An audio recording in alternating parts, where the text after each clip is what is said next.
Hello everyone, welcome to Education in Hands. In this video, let us see the concept of local buckling and classification of cross sections based on this local buckling criteria.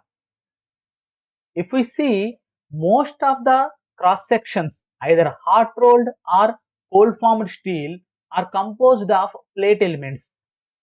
For example, if we consider this I section, it is composed of three plate elements. Two are in flange and one is in web. So whenever this I section is subjected to external loading under compression, the local elements subjected to high stress and it may tend to buckle, which leads to the buckling of the member from its original shape.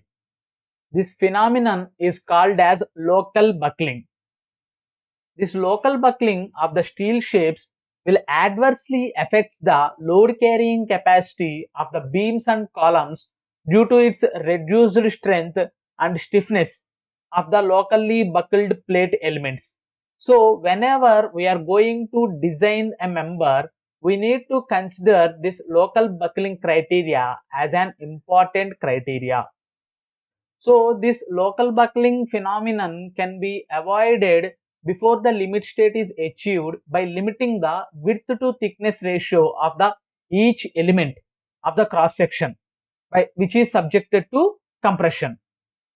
So the maximum value of limiting width to thickness ratios of these elements are given in table 2 of IS 800 2007, which is like this. This is the table 2 of IS 800 2007 where limiting width to thickness ratio is shown. From this table we can see sections are classified into different categories, and we can also find what is the category of a section based on the width to thickness ratio.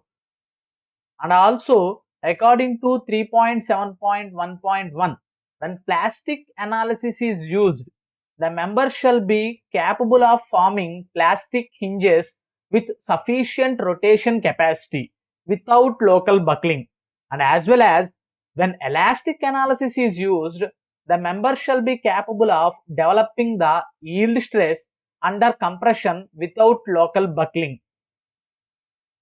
So keeping these two in mind, four classes of sections are defined in class 3.7.2 of IS 800. Those are class 1, which is plastic, class 2 compact, class 3 semi-compact, and class 4 slender. So when different elements of cross section fall under different classes, the section shall be classified as governed by the most critical element. So let us see these classes. First one is plastic. According to this, the sections can develop plastic hinges and have the rotation capacity required for failure of the structure by formation of the plastic mechanism. And here the width to thickness ratio of the plate elements shall be less than the specified under class 1 in table 2 of IS 800. So here if I take one example, I am taking web of an IH or box section in table 2 where neutral axis at mid depth. So I am considering an I section.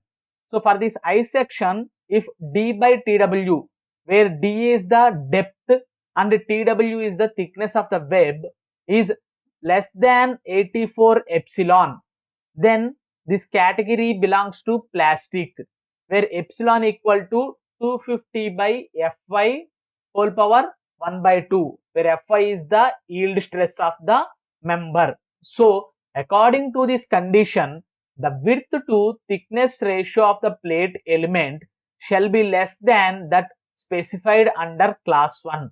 So D by TW value is less than 84 epsilon means then the section is plastic. So next is class 2, which is compact. These sections can develop plastic moment of resistance but have inadequate plastic hinge rotation capacity for the formation of plastic mechanism due to local buckling. So the width to thickness ratio of the plate elements shall be less than the specified under class 2. So if I take the same example here, 84 epsilon value, if it is less than 84 epsilon d by tw value, then it will come under class 1, that is plastic. But the d by tw value is greater than 84 epsilon and less than 105 epsilon means then the section is coming under compact. And in the same way for semi-compact also, which is the next one. So the third one is semi-compact. So these are the sections in which extreme fiber in compression can reach yield stress but cannot develop the plastic moment of resistance due to local buckling. And here the width to thickness ratio is specified under class 3 in table 2 of IS 800. So I am showing the same example for web of an I section.